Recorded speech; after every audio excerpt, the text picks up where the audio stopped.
Before we begin the story, let us know where you're watching from by leaving a comment below. If you enjoy this video, don't forget to like and subscribe. Have a wonderful day. Enjoy the story, everyone.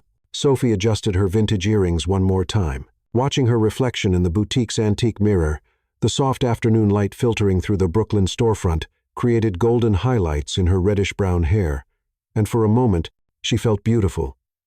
The kind of beautiful that made her think about James Carver's hands tracing her collarbone the night before. Her phone buzzed against the glass counter, displaying James Carver's name, and instantly her pulse quickened. He'd been on her mind all morning, especially after the way he whispered her name before leaving her apartment at dawn. Sophie looked around the empty boutique. Mrs. Lin was at lunch, and the next customer wasn't expected for another hour. Perfect timing. Her fingers moved across the screen with practiced confidence, crafting words that would make him think about her for the rest of his workday. I can't stop thinking about last night. The way you touched me. I want to feel your hands on me again. Tonight I'm yours completely. No limits. Tell me what you want to do to me. She hit send before she could second-guess herself, that familiar rush of bold satisfaction warming her chest. Sophie had always been direct about what she wanted, and James Carver loved that about her, or at least, she hoped he loved it. But when she set the phone down, something felt off. A small voice in the back of her mind whispered that she should double-check, but she ignored it. She texted James Carver hundreds of times. She knew his number by heart, didn't she? Meanwhile, 30 floors above Manhattan, in a glass-walled office that looked out over the city like a throne, James Carver was reviewing quarterly reports when his phone chimed. He rarely received personal messages during business hours. His life was scheduled down to the minute, every interaction calculated and purposeful. The unknown number made him pause. James Carver didn't deal with unknown numbers. His assistant filtered everything. His contacts were vetted, and spontaneous communication was something he'd systematically eliminated from his existence. Yet, here was a message, bold and explicit, sitting on his screen like a challenge to his perfectly controlled world. He read it once, twice. The words were direct, provocative, and strangely refreshing. In his world of corporate speak and carefully constructed conversations, this raw honesty was almost shocking. James leaned back in his leather chair, the city sprawling below him like a chessboard. He'd built his empire by reading people, understanding what they wanted before they even knew it themselves. This message, it wasn't random. Someone was offering exactly what many women had offered him before, but with a refreshing lack of pretense. His fingers hovered over the keyboard. Most men might simply ignore the message, maybe respond with wrong number. But James Carver wasn't most men. He was a businessman first, always. And this felt like business. Interesting proposition, he typed. 3,000 for 3 hours. My penthouse tomorrow at 7 p.m. Discreet, professional, no complications. Are you available? He hit send without hesitation. If this was what he thought it was, the transaction would be simple and straightforward. If it wasn't, he'd find out soon enough. Sophie's phone buzzed, just as she was helping a customer choose between 2 silk scarves. She glanced at the screen and felt her stomach drop to her knees. The response wasn't from James Carver. It was from an unknown number, and the words made her hands shake. Just give me 1 second. She managed to tell the customer, positioning herself behind the counter with trembling fingers. She read the message again, each word hitting her like ice water. $3,000. Penthouse. Professional. The implication was crystal clear, and it was mortifying. Her fingers flew across the screen. Oh my God. I'm so sorry. That was meant for someone else. Completely wrong number. Please just delete that and pretend it never happened. The response came almost immediately. I understand. However, you presented an offer, and I made a counteroffer. Are you declining? Sophie stared at the phone, torn between horror and something else she couldn't name. There was something about the response, so controlled, so matter-of-fact, that intrigued her despite her embarrassment. I wasn't making an offer, she typed back. That message was private and personal, sent to the wrong person by mistake. Everything is business, Miss Sophie, came the reply. And no, not everything is business. Sophie, even in text, her name seemed to carry weight when he wrote it. I'm James Carver, and I disagree. You interrupted my afternoon with a rather vivid proposition. The least you could do is consider my response. She should have stopped there, should have apologized once more and blocked the number. But something about his directness, the way he seemed completely unfazed by her embarrassment, made her curious. Did you really think I was? She typed. then deleted it. Started again. Do you always respond to random messages by offering money? I respond to opportunities. You presented one. I evaluated it and made an offer. That's how business works. This isn't business. James Carver, this is my life you're talking about. Isn't everything a transaction, Sophie? Time, attention, affection, we all trade something for something else. The customer cleared her throat, reminding Sophie where she was. She looked up to see the woman tapping her watch impatiently. I'll take both scarves, the customer announced, clearly irritated by the delay. While Sophie processed the sale, her phone kept buzzing with messages from James Carver. Each response was more intriguing than the last, each one pulling her deeper into a conversation she never meant to have. When the customer left, Sophie realized she'd been holding her breath.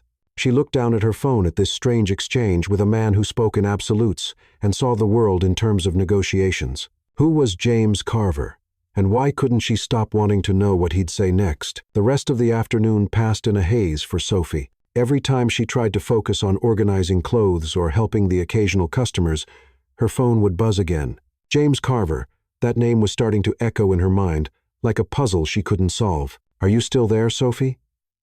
The message appeared on her screen at 3:30. She hesitated, fingers hovering over the keyboard. The sensible thing would be to block the number and move on with her life. But there was something magnetic about the way he wrote her name, as if it were an equation he was trying to solve. Unfortunately, yes, she replied. And are you still there making indecent proposals to strangers? Only to the interesting ones. Sophie felt heat rise up her neck. He had a way of turning every exchange into a game, and against her better judgment, she was enjoying playing. And what makes you think I'm interesting? You don't even know me. You're responding. The simplicity of the answer left her speechless for a moment. He was right. She was responding, participating in this strange dance, when she could simply ignore him. In his office, James Carver pushed the reports aside. Sophie had become more interesting than any financial projection. There was an authenticity in her responses that intrigued him. No elaborate games, no obvious attempts to impress him. She was direct, even when she was clearly out of her comfort zone. His assistant, Clara, appeared in the doorway with a stack of documents. Mr. Carver, the merger contracts are ready for review, and Senator Thompson confirmed dinner for Thursday. James waved distractedly, his eyes still glued to his phone. Cancel dinner with Thompson. Clara frowned. She'd worked for James Carver for 8 years and had never seen him cancel an important commitment on a whim. Sir, may I ask why?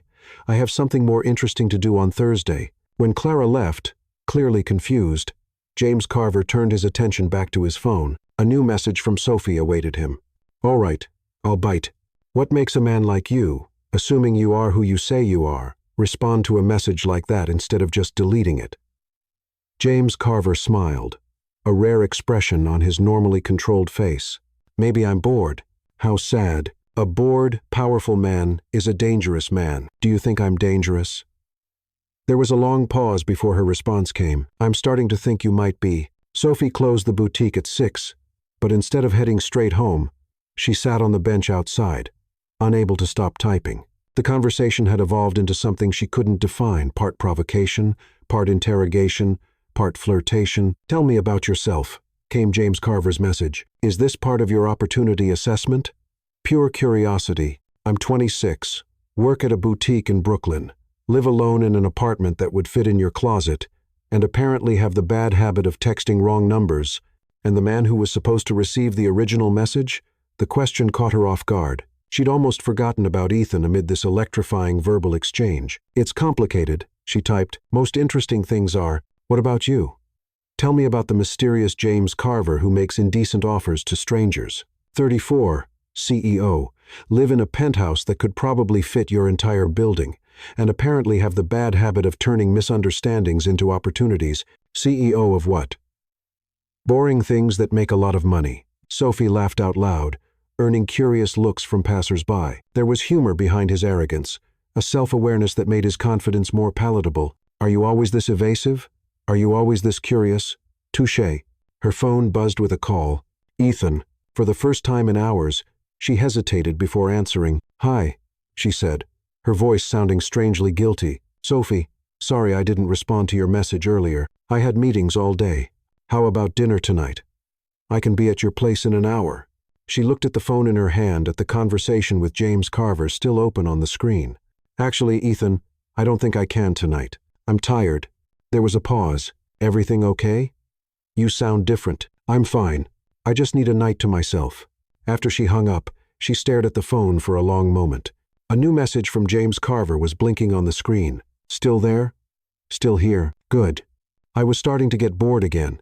And that would be terrible, wouldn't it? Devastating. Sophie smiled, feeling something she hadn't felt in a long time.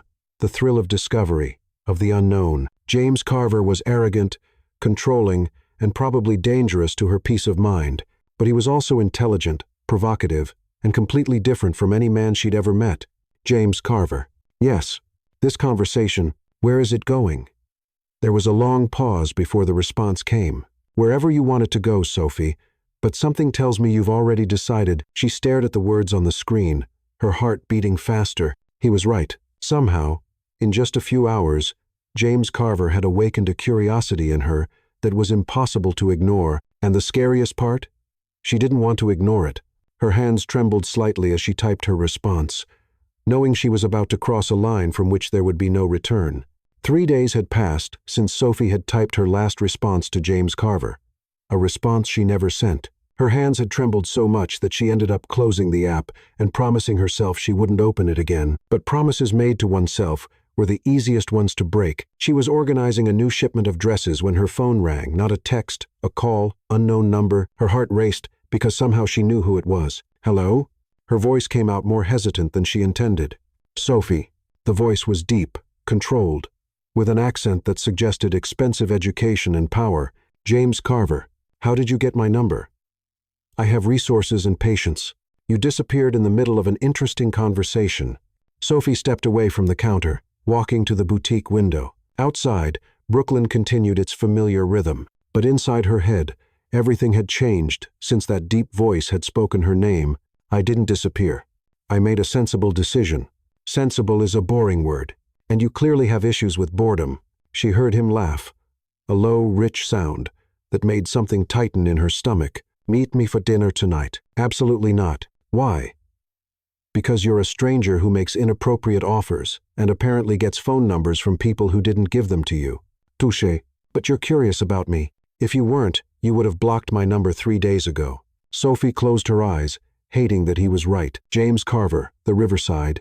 8. If you don't show up, I promise never to bother you again. The call ended before she could respond. Sophie stared at the phone, torn between frustration and an excitement she didn't want to admit. The Riverside was one of the most expensive restaurants in Manhattan, the kind of place that appeared in luxury magazines and where a glass of wine cost more than she made. In a day, James Carver adjusted his shirt cuffs for the 3rd time in 5 minutes. He couldn't remember the last time he'd felt nervous before a date, nervous about anything, really. His life was built on certainties, but Sophie Bennett had become a beautiful uncertainty. At 8:15, he was beginning to accept that she wouldn't come when he saw her. Sophie entered the Riverside like she was invading a world she didn't belong to, which James Carver realized was exactly the case. She wore a simple black dress that had probably cost less than the tip he'd give the waiter. But there was a natural elegance about her that made the jewelry-laden women at other tables seem overdone. You came, he said, standing as she approached, against my better judgment. Sophie sat down, her eyes taking in the opulent surroundings. This place is a lot. You get used to it. I'm not sure I want to get used to it. James Carver studied her face, the way she held her shoulders slightly tense, how her eyes avoided meeting his directly. You're nervous. I'm not nervous. I'm cautious. There's a difference. What's the difference? Nervous implies I care what you think of me. Cautious means I know I should run. James Carver smiled. And why aren't you running? Sophie finally met his eyes. I'm still deciding. The dinner unfolded like a careful dance, each testing the other's boundaries, advancing and retreating in a rhythm that was part seduction, part negotiation. James Carver discovered that Sophie was smarter than he'd expected, more challenging, too. She wasn't impressed by his money or power, and that was refreshing. Why did you really ask me here? Sophie asked when they were on dessert that she'd barely touched. Business proposal. Ah, we're back to that. James Carver leaned forward, his voice lowering. 3 months. 10,000 a month. You accompany me to social events, dinners, some trips, nothing more. Sophie nearly choked on her wine. Are you serious? Completely. Why would I do that? Because you need money, and I need companionship that doesn't come with ulterior motives. How do you know I need money? James Carver hesitated. He'd investigated Sophie, found out about the rented apartment, the boutique job, her mother's medical bills, but something about the vulnerability in her eyes stopped him from revealing how deep he'd dug. Intuition. He lied. Sophie laughed. But there was no humor in the sound. $30,000 to pretend to like you for 3 months? To accompany me? Liking me is optional. She stood up abruptly. Thank you for dinner. James Carver. But I'm not for sale. He watched her head for the door, part of him admiring her dignity, part wondering if he'd miscalculated. But when she reached the door, her phone rang. She looked at the screen, and he saw her face go pale. Sophie answered, walking outside the restaurant. James Carver couldn't hear the conversation, but he saw through the glass window the exact moment her shoulders collapsed, when she leaned against the wall as if the world had crashed down on her. When she came back, her eyes were red but dry. My mother, she said simply, the cancer has spread. There's an experimental treatment, but insurance won't cover it. 4,500美元. James Carver said nothing, just waited. 15,000 a month, Sophie said, her voice steady despite the tears in her eyes. 6 months, and for the first 2 weeks, you don't touch me, not even a handshake. Done. And if I decide I can't do it anymore, I can leave at any time. James Carver extended his hand. Done. Sophie looked at his hand for a long moment before shaking it. The touch was brief, professional. But James Carver felt something like electricity run through his skin. This isn't about you or me, Sophie said. Her words more to herself than to him. This is about my mother. Of course, James Carver agreed, but they both knew she was lying. As he watched Sophie sign the contract his lawyer had prepared in record time, James Carver wondered if he was buying her companionship or if he'd just made the most dangerous deal of his life. A week later, Sophie found herself in the mirror of a Bergdorf Goodman fitting room, staring at a version of herself she barely recognized. The navy silk dress cost more than her income for 3 months. The personal shopper James Carver had hired circled around her like an artist perfecting her masterpiece. Perfect for tonight's charity dinner, the woman murmured, adjusting an invisible pleat. Mr. Carver has impeccable taste. Sophie bit her tongue to keep from responding that James Carver hadn't chosen the dress. He'd simply given her a spending limit that made her dizzy. Over the past weeks, she'd been measured, fitted, styled, and taught social etiquette like a doll being prepared for a show. Her phone buzzed. A message from James Carver. The driver will be there in 20 minutes. Are you ready? Define ready, she typed back. To face 50 of the most powerful men in New York, while pretending I belong in your world? Sure, the response came quickly. You don't need to pretend anything. Just be yourself. Sophie laughed bitterly. Easy for him to say. James Carver had been born into this world. For her, every event was like performing in a foreign language. The car that picked her up wasn't just a car, it was a statement on wheels.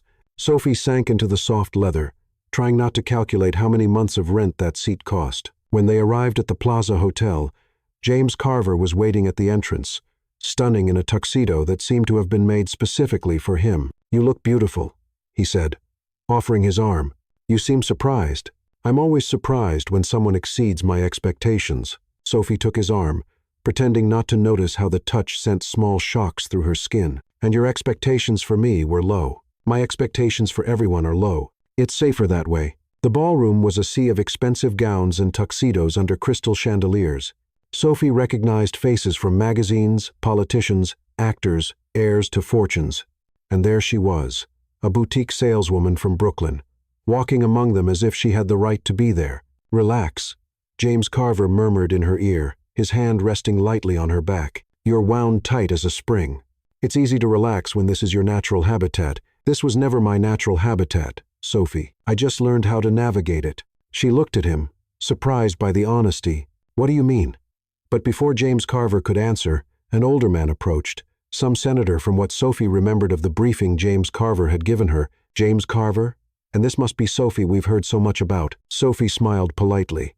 But inside, she wondered what exactly James Carver had said about her, and to whom. It's a pleasure to meet you, Senator. The pleasure is mine. James Carver told us you work in vintage fashion preservation. Fascinating field. Sophie blinked. Vintage fashion preservation? She opened her mouth to correct him, but felt James Carver's hand gently squeeze her waist, a silent warning. It's a passion, she managed to say. The night continued like this. James Carver weaving an elaborate web of half-truths about Sophie's background, transforming her real life into something palatable for this audience.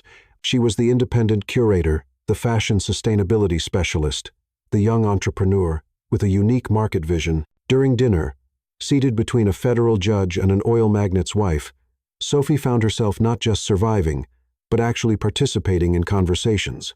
Her opinions on urban gentrification were heard with interest.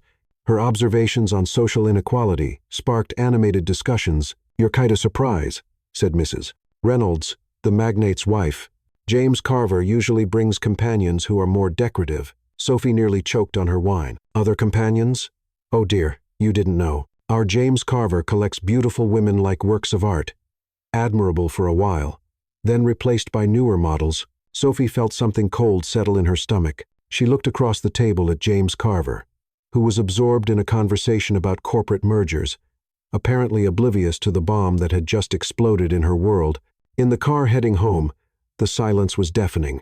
James Carver tried several times to start conversations, but Sophie responded in monosyllables, staring out the window as if Manhattan were the most fascinating thing she'd ever seen. "Are you going to tell me what's wrong?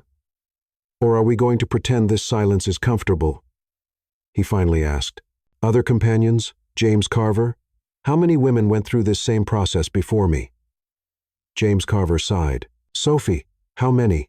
she repeated, turning to face him. "Does it matter?" "It matters to me." James Carver was quiet for a long moment. "3, maybe 4. Never anything like this." "Like what?" "Never for 6 months. Never with complications." "Complications." James Carver stared at her, and Sophie saw something in his eyes she couldn't name.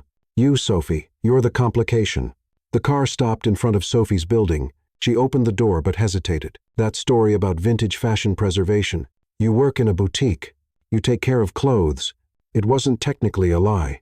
It was a complete reinvention of my reality. Welcome to my world. Here, reality is negotiable." Sophie got out of the car, but leaned down to look at him one last time. "What if I don't want my reality to be negotiable?" James Carver didn't answer immediately. When he finally spoke, his voice was lower, less controlled. "Then maybe you're the one who's going to teach me something new." As Sophie climbed to her apartment, she wondered if James Carver was proving to be a more complex teacher than she'd imagined. And the most frightening question of all, was she starting to enjoy the lessons? Palm Beach at sunset was like a painting done in shades of gold and coral. Sophie stood on the presidential suite's balcony, watching the ocean stretch endlessly before her, when she felt James Carver approaching. 3 weeks had passed since the charity dinner, 3 weeks of social events, trips, and a growing tension that threatened to consume them. The gala was a success, James Carver said, stopping beside her. His tie was undone, the first buttons of his shirt open, and Sophie had to force herself not to look at the exposed skin. "Define success," she replied, not taking her eyes off the horizon. "If it's by the amount of money raised for charity, then yes. If it's by the number of times I had to pretend the mayor's jokes were funny, it was a total disaster." James Carver laughed, that low sound that always made something tighten in Sophie's chest. "You were perfect, as always. Perfect." Sophie turned to face him. "Is that what you want? Programmed perfection? I want you." The words came out so simple, so direct, that Sophie felt the air escape from her lungs. For weeks, they'd been dancing around this attraction, maintaining a respectful distance, following the contract's rules. But here, with the sound of waves drowning out the rest of the world, the rules seemed distant and irrelevant. "James Carver," she began, but he took a step forward, closing the space between them. 3 weeks, Sophie. 3 weeks watching you, listening to you, discovering how your mind works. And the only thing I've been able to conclude is that you've left me completely lost." Sophie felt her heart race. "We have an agreement. Rules that I made because I thought it would be easier that way." James Carver raised his hand, hesitating for a moment before gently touching her face. "But there's nothing easy about you, Sophie Bennett." The touch was gentle, almost reverent, and Sophie found herself leaning into it despite herself. "This is going to complicate everything. It's already complicated." And then he kissed her. It was different from any kiss Sophie had ever experienced. James Carver started slowly, almost cautiously, as if she might break or disappear. But when Sophie responded, when her hands gripped the front of his shirt and she allowed herself to be pulled against him, the kiss deepened, James Carver kissed her as if he were trying to memorize her taste, as if she were the most precious thing he'd ever touched. Sophie lost herself in him, in the scent of his cologne mixed with sea salt, in the way his hands tangled in her hair, in how he murmured her name against her lips. When they finally pulled apart, both were breathless. James Carver rested his forehead against hers, his eyes closed. "Sophie," he whispered, and there was something almost vulnerable in the way he said her name. "I know," she replied, because she understood. What was happening between them had crossed the boundaries of the contract, had become something real and frightening and impossible to ignore. James Carver opened his eyes, and Sophie saw something in them she'd never seen before. Uncertainty. "Where does this leave us?" Before Sophie could answer, he kissed her again. This time with more urgency, his hands found the bare skin of her back through her dress's neckline, and Sophie felt every nerve ending catch fire. She pressed against him, lost in the sensation, in the desire that had been building for weeks. James Carver's hands traced her waist, moved down to her hips, and Sophie moaned softly against his lips. It was too much and not enough at the same time. She wanted more, wanted everything, wanted to forget there were rules or reasons or anything besides this moment. But when James Carver began to pull down her dress's zipper, reality hit her like ice water. "Stop," she whispered, placing her hands on his chest. James Carver froze immediately, his hands stopping where they were. "Sophie, I can't." She stepped away, adjusting her dress with trembling hands. "Not like this, not yet." James Carver ran his hands through his hair, clearly struggling to control himself. "I didn't mean to pressure. You didn't pressure me. It's just—" Sophie turned back to the ocean, hugging herself. "If we do this, it changes everything, and I don't know if I'm ready for everything to change." James Carver moved closer, but kept his distance, respecting the space she'd created. "What do you want, Sophie?" "Time," she said finally. "I need time to understand what this means." "How much time?" "I don't know." James Carver was quiet for a long moment. When he finally spoke, his voice was more controlled, but there was a warmth in it that hadn't been there before. "That's okay. You're worth the wait, Sophie, however long it takes." Sophie turned to look at him, surprised by the patience in his voice. This was the man who controlled empires, who turned decisions into millions, who never waited for anything. And yet, there he was, willing to wait for her. "James Carver." "Yes. What you said about wanting me, did you mean it?" James Carver approached slowly, stopping only when he was close enough for her to feel the heat radiating from him. Every word. Sophie closed her eyes, trying to process the intensity of what she was feeling. When she opened them again, James Carver was still there, looking at her as if she were a puzzle he was determined to solve. "Does this scare you?" she asked. James Carver considered the question seriously. "It should, but strangely it doesn't. You make me want things I never thought I wanted." "Like what?" "Like a future I can't completely control." The night breeze brought the sound of waves and the smell of the sea, wrapping them in a bubble of intimacy. Sophie knew she'd crossed a line today, not just physically, but emotionally. James Carver was no longer just a contract or a solution to her mother's problems. He was becoming something much more dangerous. He was becoming important, and as she watched him, seeing how the moonlight highlighted the contours of his face, Sophie wondered if it was already too late to protect her heart. The Hope Foundation Ball was the most prestigious event on Manhattan's social calendar, a night when high society gathered to display their generosity and secretly judge one another. Sophie was getting ready in the mirror of James Carver's sweet bathroom, adjusting the borrowed diamonds that sparkled against her skin like captured stars. 2 weeks had passed since Palm Beach, 2 weeks of delicious and torturous tension, where every glance lasted a second too long, every accidental touch sent electric shocks, and every good night ended with both of them fighting the urge to break down the barriers Sophie had established. "Are you ready?" James Carver appeared behind her in the mirror, stunning in the black tuxedo that emphasized the breadth of his shoulders. "As ready as someone can be to face 300 people who probably make in an hour what I make in a year," Sophie replied, turning to face him. James Carver studied her with that intense look she'd learned to recognize, as if he were trying to memorize every detail. "You look beautiful. You always say that because it's always true." Sophie felt the familiar warmth rise up her neck. Even after weeks, James Carver still managed to make her feel like a teenager with her first crush. "James Carver," she began, but was interrupted by a knock on the door. "Mr. Carver, the car is waiting," came the driver's voice, The plaza's grand ballroom was transformed into an adult fairy tale crystal chandeliers, reflecting golden light over women in dresses that cost more than cars, and men whose watches were worth more than houses. Sophie recognized faces from society pages, CEOs of major corporations, even some Hollywood actors. Breathe, James Carver murmured in her ear as they walked through the crowd. You belong here as much as any of them. Charming liar, she whispered back, but smiled despite herself. They were talking with a group of philanthropists when Sophie saw her for the first time. A woman who made all the others seem ordinary by comparison tall, with platinum blonde hair pulled into an elegant chignon. She wore a red silk dress that seemed to have been painted on her perfect body, and she was looking directly at James Carver as if he were her personal property. Sophie felt something cold settle in her stomach as the woman began approaching, her walk a calculated display of confidence and power. James Carver, the voice was smooth as honey, with an accent that suggested European education. What a delightful surprise. James Carver stiffened beside Sophie, his hand tightening almost imperceptibly on her waist. Victoria, aren't you going to introduce me to your companion? Victoria's eyes slid over Sophie with the precision of a scanner, cataloging and judging every detail. Sophie Bennett, Victoria Langley, James Carver said, his voice carefully neutral. Ah, so you're James Carver's new acquisition. Victoria extended a perfectly manicured hand. Pleasure to meet you, dear. Sophie shook the offered hand, noting how Victoria's expensive rings pressed against her fingers. The pleasure is mine. Sophie works in vintage fashion preservation, James Carver said, and Sophie recognized the softened version of her life he'd created. How interesting. Victoria smiled, but it didn't reach her ice blue eyes. James Carver has always been drawn to projects. The word projects was pronounced with such condescension that Sophie felt her cheeks burn.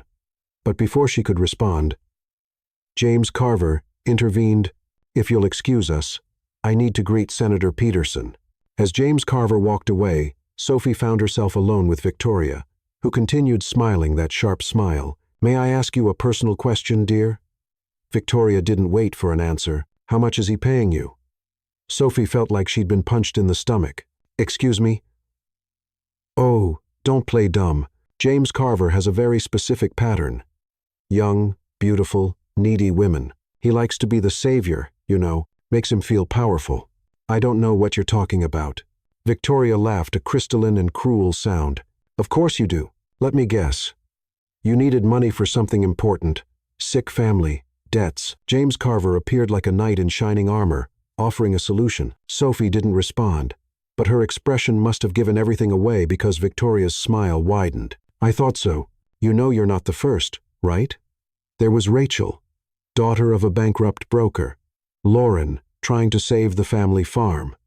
And Emily, oh, Emily was special. She lasted almost a year. Why are you telling me this? Because you seem sweet, and I don't like to see sweet women get hurt. James Carver gets bored quickly. When that happens, you'll be discarded like all the others. Sophie felt the world spin slightly. You're lying. Emmy? Victoria tilted her head. James Carver never mentioned we were once engaged, that I was part of this same arrangement 3 years ago. The difference is, I was smart enough to belong in his world. If you were engaged, why didn't you get married? Victoria's smile faltered for just a second. Because I discovered he was paying other women, even while we were planning our wedding. James Carver collects people, dear, especially broken people he can fix. Sophie looked across the ballroom to where James Carver was talking with a group of older men. He looked so controlled, so in command, exactly like the first day they'd met. Had it all been an elaborate performance? You're wondering if any of it was real, aren't you? Victoria followed her gaze. Let me save you the trouble of finding out. It wasn't to James Carver. You're just the latest in a long line of charity projects. Sophie excused herself and ran to the bathroom. Her vision blurred by tears she refused to shed in public. In the mirror, she saw what Victoria had seen. A woman out of place, wearing borrowed diamonds and pretending to belong to a world that would never be hers. When she came out of the bathroom, 15 minutes later, James Carver had disappeared. Sophie searched for him in the ballroom, but he was nowhere to be found. A waiter told her he'd seen Mr. Carver leave a few minutes earlier. Sophie grabbed her phone, typing a quick message. Not feeling well. Going home. She didn't wait for a response. She couldn't face James Carver now, not when every word from Victoria echoed in her head. Not when she was beginning to question whether everything she'd started to believe was a carefully constructed lie. As the taxi took her back to Brooklyn, Sophie looked out the window at Manhattan's lights, growing distant. For the first time in weeks, she felt like herself again, small, ordinary, and terribly alone. James Carver found Victoria on the plaza's terrace, smoking a cigarette with the same calculated elegance with which she did everything. The rage that had been boiling inside him since he discovered Sophie had disappeared finally overflowed. "What the hell did you say to her?" Victoria turned slowly, a satisfied smile playing on her red lips. "James Carver, darling, you look disturbed." Sophie ran out of here like she'd seen a ghost. "And I have the feeling that ghost has your face. I just clarified a few things for the girl about your history with young, needy women." James Carver stepped forward, his voice dangerously low. "What history, Victoria?" "Oh, please, Rachel Morrison, Lauren Chen, Emily Davis. Should I continue?" Victoria took a theatrical drag. "All young, all broken, all paid by you to be your company, until you got bored and moved on to the next one. You don't know what you're talking about, don't I?" Victoria laughed a cutting sound. "I was your fiancé, James Carver. I saw how you operated even then, always needing to be the savior, always collecting damaged people to fix." James Carver felt a cold fury take hold of him. "The difference between you and Sophie is that Sophie never needed to be fixed. She was already perfect." Victoria's smile faltered. "How romantic and completely false. You're jealous." "Jealous?" Victoria threw the cigarette away forcefully. "Of a boutique saleswoman? Please, jealous because she achieved something you never could. Making me feel something real." The words came out before James Carver could stop them. But the moment he said them, he knew they were true. Sophie had done something no woman before her had managed. She'd broken down his defenses, without even trying. "Go to hell, James Carver. I'm already there," he replied, running off. James Carver spent the next 2 days looking for Sophie. She didn't answer his calls, wouldn't open her apartment door, and when he went to the boutique, Mrs. Lynn said she'd asked for a few days off. It was Clara, his assistant, who finally found him in the office at 2:00 the morning on the third day, surrounded by crumpled papers and several cups of cold coffee. "Mr. Carver, Miss Bennett is at Mount Sinai Hospital. Oncology wing." James Carver couldn't remember ever running so fast in his life. Sophie was sitting in an uncomfortable plastic chair in the hospital corridor, her eyes red and swollen from crying. She wore jeans and a simple blouse, the first time James Carver had seen her without the expensive dresses and borrowed jewelry that had become her armor in that strange world. She looked up when she heard him approaching, and James Carver saw something break in her expression. "How did you find me?" "It doesn't matter." James Carver knelt in front of her chair, not caring about the curious looks from passing medical staff. "Sophie, about what Victoria said, was it true?" Sophie's voice was hoarse from crying. "About the other women?" James Carver closed his eyes. "Yes and no." "That's not an answer, James Carver." "Yes, there were other women. Yes, I helped them financially." "No, it was never like this." He opened his eyes, meeting hers. "I never cared about any of them, Sophie. They were transactions, business, and me? Am I just another business deal?" "You were." The words hurt to say, but he continued. "At first you were, but somewhere between your first sarcastic response and the way you look at me when you think I'm not watching, you became so much more." Sophie shook her head. "I can't do this anymore, James Carver. I can't keep pretending I belong in your world." "Then don't pretend." "What?" James Carver took her hands, noticing how cold and trembling they were. "Forget the contract. Forget the social events and expensive clothes and all that crap. Stay with me because you want to, not because you're being paid to." Sophie looked at him as if he'd gone insane. "James Carver, I love you." The words fell between them like bombs, echoing through the hospital corridor. James Carver had never said those words to anyone, not to Victoria, not to any of the others. But there, kneeling on the cold hospital floor, they seemed to be the only truth that mattered. "No," Sophie whispered, tears beginning to fall again. "You can't say that now." "Why not?" "Because my mother is dying." The word came out like a muffled scream. "The doctors said the treatment isn't working. She has maybe weeks, not months." James Carver felt the world stop. "Sophie, and I fell in love with you." The words came out between sobs. "Even knowing it was stupid, even knowing we were from different worlds, I fell in love with you. And now I don't know if any of it was real." James Carver raised his hands to frame her face. his thumbs wiping away the tears. "This is real. What I feel for you is real. The rest we can figure out together." "How?" "Marry me." Sophie stopped crying, staring at him as if he were a stranger. "What?" "Marry me not as part of a contract or an agreement. Marry me, because I can't imagine my life without you in it." "James Carver, you're crazy." "Probably." He smiled through his own tears. "But I'm crazy in love with you, Sophie Bennett. And if you give me a chance, a real chance, not a contract, I'll spend the rest of my life proving that this is true." A nurse appeared in the corridor. "Miss Bennett, your mother is awake and asking for you." Sophie stood up, wiping her face with the back of her hands. I need to go." "I know." She hesitated, looking at him. "James Carver." "Yes. Give me time to think. However much time you need."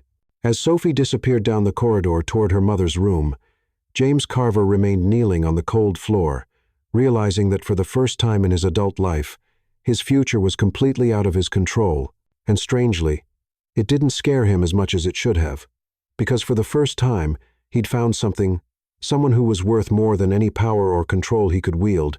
A week passed in strange limbo. James Carver respected Sophie's request for space, but every day he sent flowers to the hospital, not extravagant arrangements that screamed money, but simple daisies that he remembered her mentioning were her mother's favorites. Sophie spent her days in room 314, watching her mother fight a battle they both knew she was losing.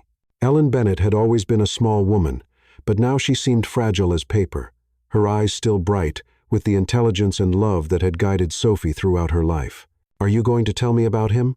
Or are we going to keep pretending those flowers magically appear every day?" Ellen asked on a Thursday afternoon, her voice weak but still with that motherly tone that didn't accept lies. Sophie looked up from the book she was pretending to read. "Mom, Sophie Catherine Bennett, I have cancer. I'm not blind, and I'm definitely not stupid." Ellen pointed to the fresh daisies on the windowsill. "Those flowers cost a fortune to have every day, and you've been walking around looking like you lost your best friend and won $1 million at the same time." Sophie sighed, closing the book. "It's complicated. The best things usually are, he asked me to marry him." Ellen tried to sit up straighter in bed. And I don't know what to do." "Do you love him?" The simple question hit Sophie like a punch. "Does that matter, honey?" "It's the only thing that matters." Sophie stood up, walking to the window. "Yes, I love him more than I thought it was possible to love someone. But you're scared. We're from completely different worlds, Mom. He's James Carver, CEO, millionaire. A man who dines with senators and has more money than I can imagine. And I'm me." Ellen was quiet for a moment. "Can I meet him?"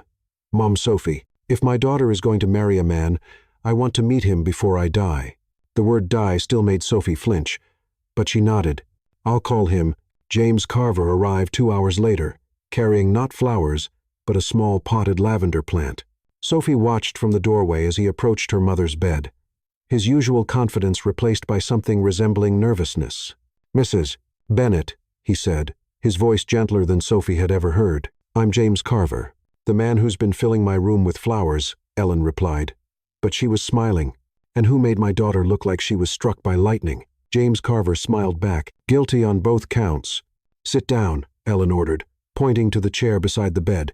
"I want to meet the man who won my Sophie's heart." What followed was one of the most surreal conversations of Sophie's life. Her mother, who had never known anything beyond Brooklyn's working class, talked with James Carver as if they were old friends. She asked about his work, his family, his plans for the future, and James Carver responded with an honesty Sophie had never seen in him. "Can I ask you a personal question, James Carver?" Ellen asked after an hour. "Of course. Why my daughter?" James Carver looked at Sophie, then back at Ellen. "Because she made me want to be a better man. Because when she laughed at my bad jokes, I felt like I had conquered the world. Because she's brave and smart, and has a heart big enough to love, even when she should protect herself." "And do you love her?"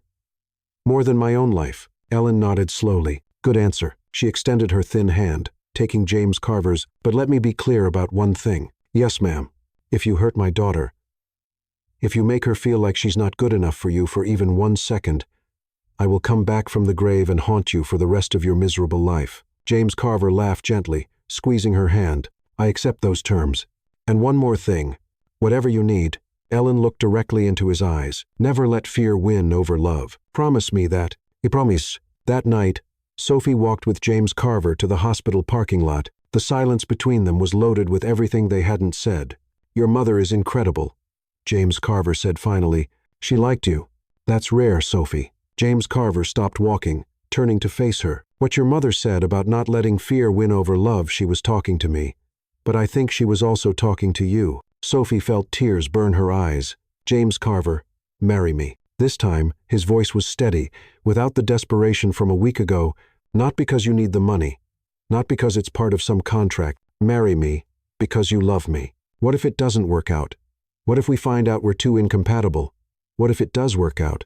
James Carver took her hands. "What if we find out we're exactly what each other needs?" Sophie looked at him, really looked. She saw the man who had shown up at the hospital uninvited, who had knelt on the cold floor to declare his love, who had talked with her dying mother with kindness and respect. "Yes," she whispered. "Yes.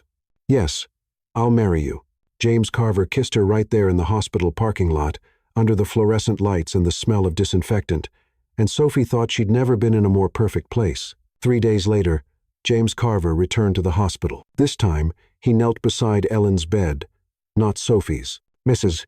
Bennett, I'd like to ask for your blessing to marry your daughter." Ellen smiled, her hands trembling as she touched his face. "You have my blessing, son, and my gratitude. You'll take care of her when I can't anymore." "With my life," James Carver promised. "Good answer," Ellen repeated. But this time, her words came out as a whisper. Sophie watched from the doorway, knowing she was witnessing something sacred, the passing from one generation to the next, love being transferred from one form to another. And when James Carver stood up and extended his hand to her, Sophie knew she was ready for what came next. The fear was still there, but love was bigger. Love would always be bigger. 3 months had passed since Ellen Bennett had closed her eyes for the last time, holding Sophie's hand with one of hers and James Carver's with the other.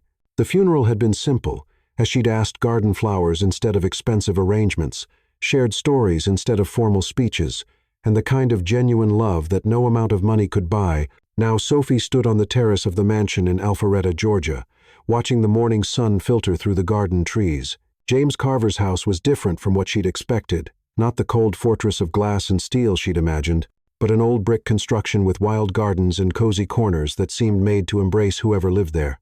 "Coffee." James Carver appeared behind her, 2 steaming cups in his hands. "Thank you." Sophie accepted the cup, noticing how he still seemed slightly surprised to find her there every morning, as if he still couldn't believe she'd chosen to stay. They'd gotten married 2 weeks after Ellen's death in a small ceremony at a church in Connecticut. It hadn't been the fairy tale wedding that society magazines expected. Sophie had worn her mother's wedding dress, altered by a local seamstress, and James Carver had cried when she walked down the aisle to the sound of an out-of-tune organ. "How are you feeling about today?" James Carver asked, sitting in the chair next to hers. Today was the official opening day of Sophie's boutique, Vintage Ray, in downtown Alpharetta. James Carver had insisted on financing the project, but Sophie had been firm. It would be a loan with market-rate interest and a proper payment plan. She wanted to build something of her own, not have something given to her. Nervous, excited, scared that nobody will show up. Sophie smiled over the rim of her cup. "The usual opening day feelings, I imagine. You're going to kill it. You have to say that. You're my husband. I say that because it's true." James Carver took her free hand. "Sophie, in the past months, I've watched you transform an empty space into a work of art. I've watched you win over the trust of women who'd never heard of you. You're going to kill it because that's who you are." Sophie felt that familiar wave of warmth that always came when James Carver looked at her that way, as if she were the most precious thing in his world. James Carver. "Yeah, I'm happy." The words were simple, but James Carver smiled as if she'd given him the world. "Me, too." The morning passed in a rush of last-minute preparations. Sophie was adjusting a mannequin when she felt a strange wave of dizziness. She leaned against the wall, waiting for it to pass. But instead her stomach lurched violently. She barely made it to the bathroom in time. "Sophie." Her assistant, Mia's voice came from the other side of the door. "Are you okay?" I'm fine," Sophie managed to answer, though she clearly wasn't. Must be nerves. But when it happened again an hour later, and then once more when James Carver arrived for lunch, Sophie began to suspect it wasn't nerves. "You look pale," James Carver observed, touching her forehead. "Maybe we should cancel the opening." "Absolutely not." Sophie pulled away from his hand. "I'm fine." But she wasn't fine.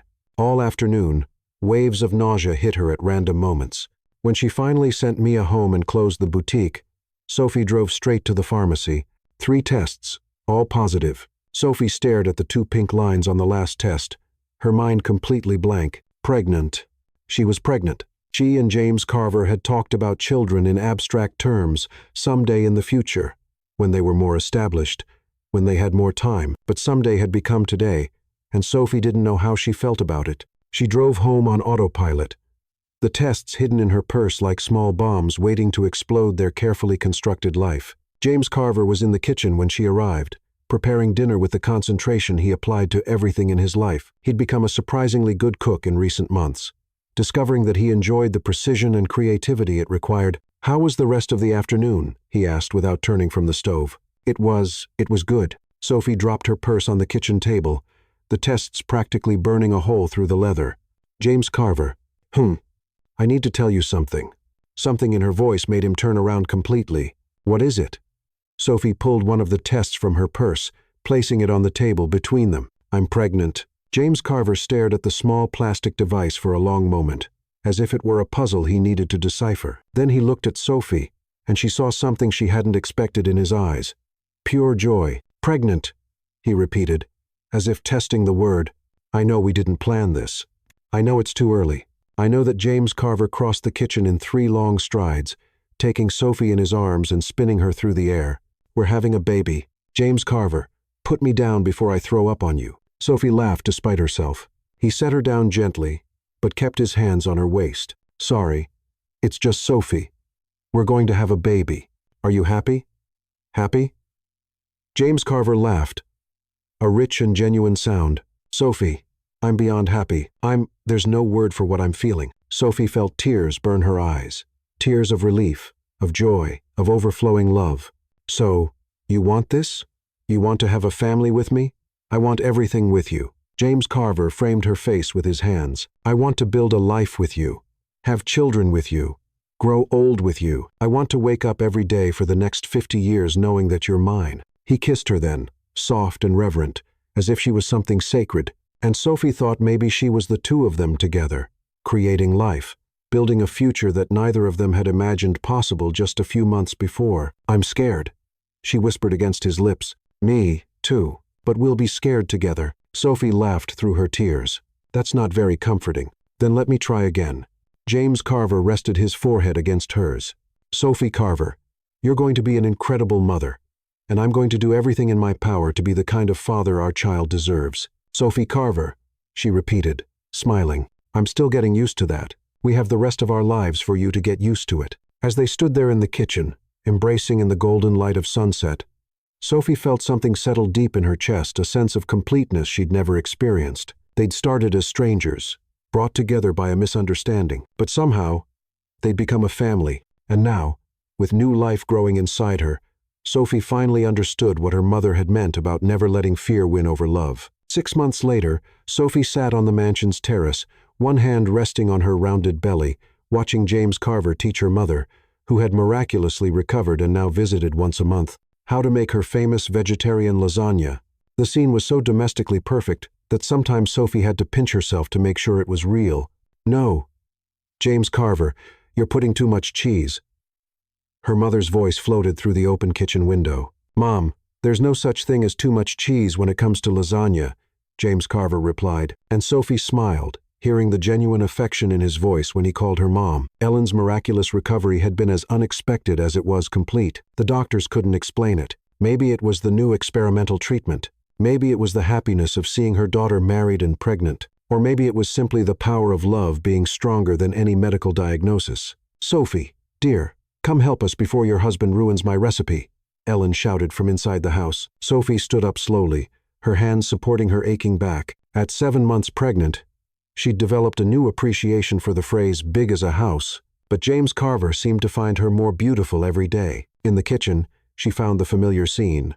James Carver covered in flour up to his elbows, trying to follow her mother's meticulous instructions, who supervised every movement with the intensity of a general commanding troops. "You know he runs a billion-dollar company, right?" Sophie said to her mother, kissing her cheek. "Running a company and making lasagna are completely different skills," Ellen replied seriously. "One requires logic, The other requires soul. James Carver rolled his eyes, but was smiling. Your mother is a culinary tyrant, and you love it. Sophie shot back, stealing a piece of cheese from the bowl. I hate to admit it, but yes, they worked together in the kitchen, 3 people who had become a family in ways none of them had planned. Sophie watched James Carver and her mother argue about the proper amount of seasoning and felt her heart overflow with gratitude.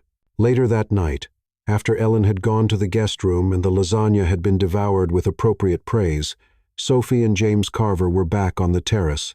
The night was warm and scented with jasmine from the garden, and stars dotted the sky like diamonds scattered on black velvet. "Remember when you said I was a complication?" Sophie asked, settling against James Carver's chest on the double chaise lounge they'd bought specifically for these nights. James Carver ran his fingers through her hair. "The best complication I ever had.